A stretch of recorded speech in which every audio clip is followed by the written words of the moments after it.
Here are some reasons why you should not be a magician. Now, I know that's a hilarious thing to say, coming from a channel dedicated to teaching people how to be a magician.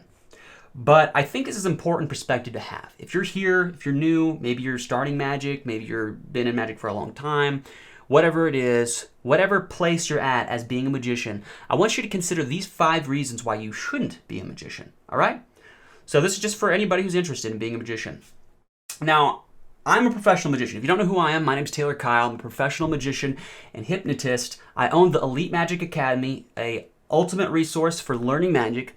And of course, I also perform shows as a part of my Taylor Kyle Magic business, which I travel around and do shows, different places, and perform. So it's a lot of fun. That being said, I enjoy what I do. And so I think that what I can give you is some good understanding of what it takes to be a magician and why you should or shouldn't be one. So here's the first thing. Look, if you don't want to be more confident, don't be a magician. And I know that sounds like a funny thing to say. Like, who would not want to be more confident? But the thing is, there are some downsides. Like, people don't understand at first that, for one, a lot of people don't understand what confidence is. Confidence is assurance in yourself. Like, you are sure about what you're doing. It's control, where you kind of go forward and you're not afraid of what other people think. This is what we tend to think of as confidence. And what happens is, becoming a magician, you'll start performing in front of people, and your barrier to other people's opinions will start to be worn down. Okay, it will happen. You will start to become more confident, more automatic in what you do. But this also means that you will become different than you used to be. You might take more risks than you think. You will take more risks than you usually do. You'll start saying things that you would never normally say because you get used to being able to say what you want. You get used to being a more confident version of yourself. And so you go out and you'll just do things, which a lot of people want to do. But at the same time, it can end up with unwanted consequences. Like, I remember when I first started to really get comfortable on stage and do stuff like this, I noticed that I'd go out and somebody would say something to me, and I would just tell them like an honest opinion about something that they didn't want to hear. I'd be like, oh no, I think that's kind of a dumb idea. I personally would never do that. And they're like, what? Right? And so it caused some friction in relationships that I'd never had friction before because I just said what was on my mind. So that being said, that is kind of a benefit / downside depending on how you look at it. Some people don't want to be in the spotlight. They don't want that necessarily automatic impulse to just say what's on their mind. So you might not like that. So if that's the case, don't be a magician. Number 2, if you don't like seeing things that normal people don't see. So like, what do I mean by this? That sounds very vague. Don't worry, I'm going to elaborate here. The key is, what will happen is, as you begin to learn about misdirection and psychology and how people think from actually experiencing it when performing, you may suddenly start noticing things about the behaviors of people that you never noticed before. In other words, you'll notice when people are trying to trick you. You'll notice when people on the television are trying to trick people. You'll notice bad arguments, different things like that, because you'll notice the technique of misdirection being used by powerful people, okay?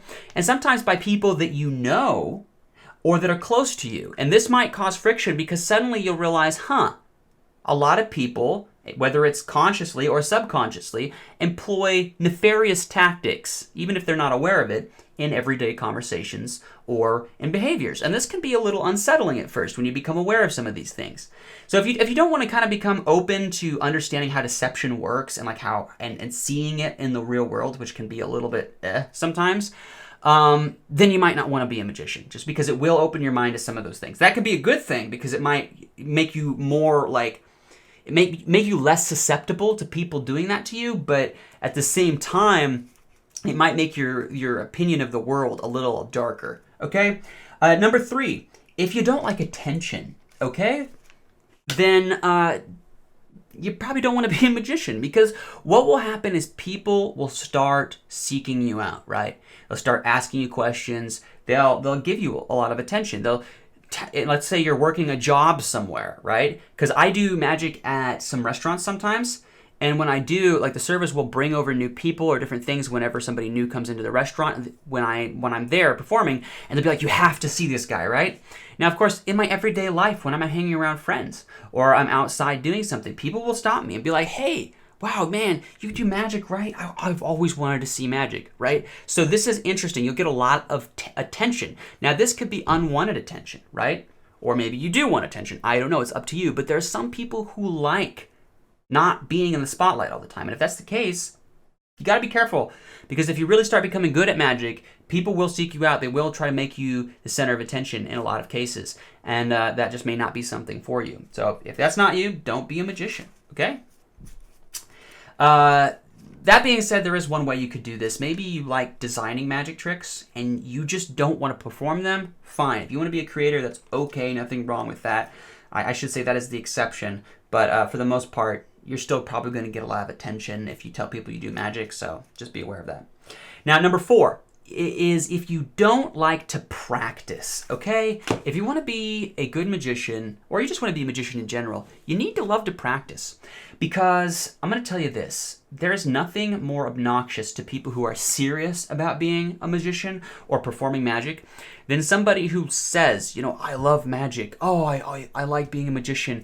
But then when they come out and perform, they do a terrible job, right? Like they just don't perform well. And it's obviously because they haven't practiced. You catch what I'm saying? Like that is just, it kind of is a downer on the art. It's kind of mean to other people who do take magic seriously. Now, it's one thing if you're somebody who just has a difficulty with sleight of hand, right? Maybe you can't perform sleight of hand. You're like working on it, but it takes you a lot longer than the average person to get it. If that's the case and you're serious and you do practice, who cares, right? I've met people like that and it shows because you know that they practice. You see that they take it seriously. They'll practice with you in person, right, together. And you can see that they generally do practice and they just have difficulty. Fine. They're taking it seriously and they're going at their own pace. That's okay. But if you're somebody who just likes to say that you want to be a magician, but you don't actually act, sorry, magic's not for you.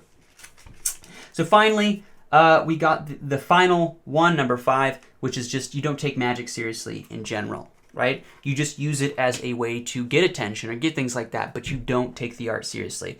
And if that's the case and you're just using it and you don't actually love the art, the performance, the thing itself, and you don't want to perfect it or be good at it, and you just want to use the title, I'm sorry, other magicians aren't going to like you. We don't want you to be a part of the magic community because that's really abuse of what magic is about. Magic is about creating an experience and taking it seriously and giving that experience to people. And if all you want is the attention, oftentimes you won't actually be worried about your audience. You won't really be worried about the image of magic in people's minds. And this can be detrimental to the whole art.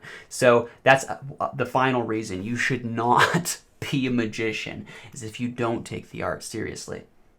So anyways, hopefully you enjoyed this. Remember, if you do take this seriously, you do want to be a magician, there are tons of resources here at the Elite Magic Academy that will help you become extremely good at that. If you go to the website, you can of course take the free course, which outlines all of the YouTube videos that are here, but in an organized manner that helps you track your progress and go through and learn everything in detail. It will also help you find specific sleights and moves by category, which is really nice. Now, of course, if you'd like to go the extra mile and help support me and what I do, you can, of course, subscribe to the Elite Magic Full Dive program or any of the courses. You can buy any of the pro courses, which will take you to the next level. You'll start learning magic that only the top pros do, that only serious magicians use. Anyways, thanks for your time. I hope you have a good day, and I hope I see you around again.